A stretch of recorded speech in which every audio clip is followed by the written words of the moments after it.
13h, 14h. Europe 1, 13h. Avec Céline Géraud sur Europe 1, 13h21. Céline, c'est l'heure d'accueillir vos deux chroniqueurs du jour, le journaliste Yvan Rioufol et le chroniqueur politique Olivier d'Artigol. Bonjour à vous deux, bienvenue à bord. Ravi de vous retrouver pour cette nouvelle semaine. J'avais envie de commencer par ce plan de lutte contre l'absentéisme des fonctionnaires qui a donc été dévoilé par le gouvernement. Porter le nombre de jours de carence de 1 à 3 en cas d'arrêt maladie et limiter l'indemnisation en cas d'arrêt maladie de 90% au lieu de 100%. Alors cet alignement du régime de la fonction publique sur celui du privé permettrait de réaliser environ 1,2 milliard d'euros d'économies. La gauche est vent debout. On va écouter Manuel Bompard, coordinateur de LFI et député des Bouches-du-Rhône.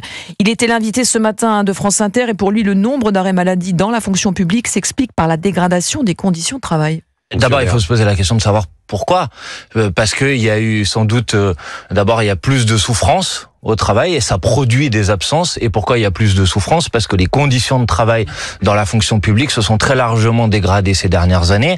Parce que souvent, on demande à des fonctionnaires de faire le travail de 2 fonctionnaires parce qu'il n'y a pas suffisamment de postes. Il suffit de regarder dans l'enseignement, par exemple. Vous voyez bien que les profs non remplacés se comptent maintenant par centaines et par milliers. Donc, vous avez des professeurs qui sont là et qui sont obligés de courir.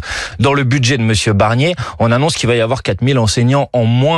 Donc si on veut lutter contre ces difficultés-là, il faut renforcer les moyens de la fonction publique et certainement pas aller taper du doigt ou taper sur les doigts de celles et ceux qui sont absents, parce que s'ils sont absents, s'ils sont en congé maladie, c'est parce qu'il y a de la souffrance au travail, tout simplement. Voilà, Manuel Bompard, ce matin, bonne ou mauvaise idée aligner le régime des fonctionnaires sur celui du privé? C'est une mauvaise idée.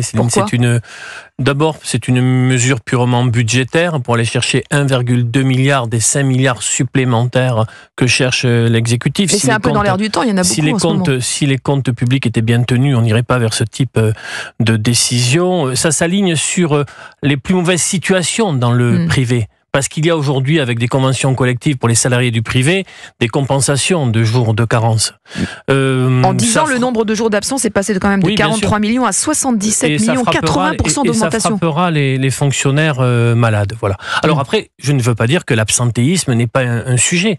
Bien sûr que c'est un sujet. Donc vous êtes d'accord avec ce que dit Emmanuel Bompard sur les conditions de travail, sur le management? Je discutais récemment avec une organisation syndicale des policiers qui évoquait l'absentéisme dans leur rang sur des situations de travail alors là, on est sur des fonctionnaires qui sont quand même énormément sur le terrain. Là, c'est surtout dans la fonction publique c'est surtout au niveau territorial où ça coince. Alors c'est dans le territorial, mais c'est aussi, par exemple, dans la fonction publique d'État pour les services dans la sécurité intérieure et aussi dans le monde hospitalier. Je préférerais que le gouvernement se saisisse, par exemple, du volume extraordinairement élevé d'heures supplémentaires pas payées aujourd'hui à un certain nombre de fonctionnaires. C'est un autre sujet. Bon, voilà, je trouve pas que ce soit une bonne solution.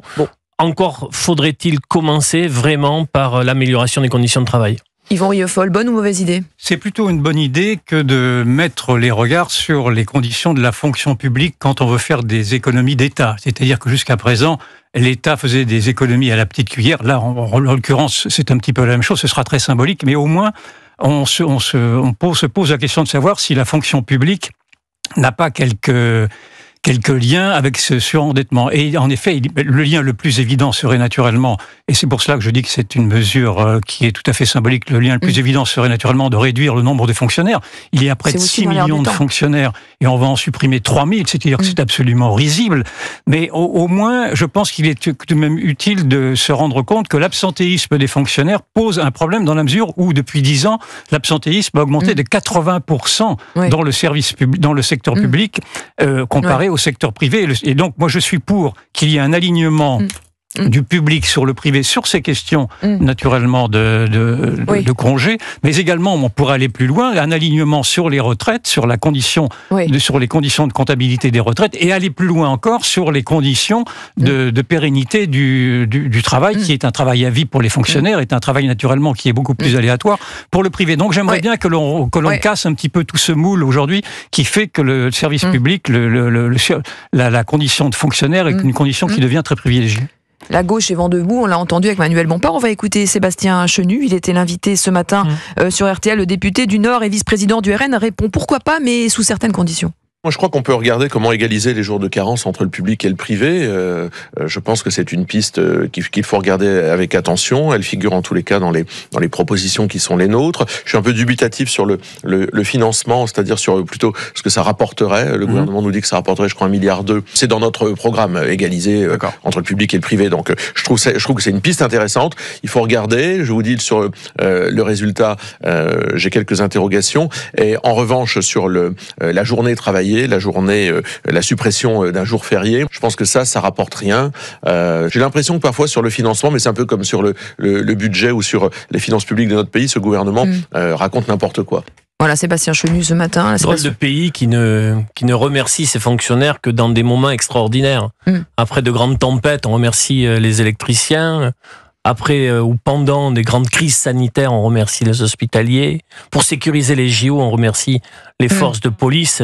Mais au quotidien, ces fonctionnaires-là, qui sont aussi frappés pour un certain nombre d'entre eux de précarité, parce qu'ils ne sont pas tous titulaires, il y a aussi beaucoup de précarité dans la fonction publique, que ce soit d'État, hospitalière ou de collectivité territoriale. Et je pense aux catégories C, c'est-à-dire les catégories d'exécution, celles qui livrent le service public, qui sont soumis à des grilles de salaire. Vous savez, le point d'indice des fonctionnaires, il a été gelé pendant plus de 10 ans. Donc bon, je sens qu'il y a un peu une opération haro sur les fonctionnaires. C'est une vieille antienne, une vieille lune. Mais j'espère qu'on aura la possibilité dans les prochains mois d'évoquer les sujets qui aujourd'hui sont à traiter dans cette fonction publique. Parce qu'il y a beaucoup de personnes qui expriment dans leur métier, dans leur mission, une grande souffrance. Pas que physique, mais aussi psychologique. Est-ce que ce que je fais est utile ou pas ? En quelques secondes, Yvan Rioufol. Je trouve qu'il est un peu osé de parler de précarité pour des agents qui ont l'assurance d'avoir un emploi à vie. Ceux qui sont précaires sont ceux précisément qui n'ont pas d'emploi à vie. Mais d'autre part, je trouve que non seulement le gouvernement est très timide sur les économies à faire, mais je lisais ce matin un papier totalement invraisemblable dans Le Parisien qui montrait que les dépenses, ne serait-ce qu'en fourniture d'État, en fourniture pour tous les services publics de l'État, étaient évalués par an. On en a parlé ce matin dans la revue de presse d'Olivier Delagarde. Étaient évalués par an à 155 milliards. 155 milliards par an. C'est tout à fait dément. Et donc, je ne comprends pas d'ailleurs pourquoi les économies ne posent. Alors, devraient aller effectivement vers la fonction publique parce qu'elle coûte beaucoup d'argent, mais également vers ces aménagements qui sont des aménagements mobiliers.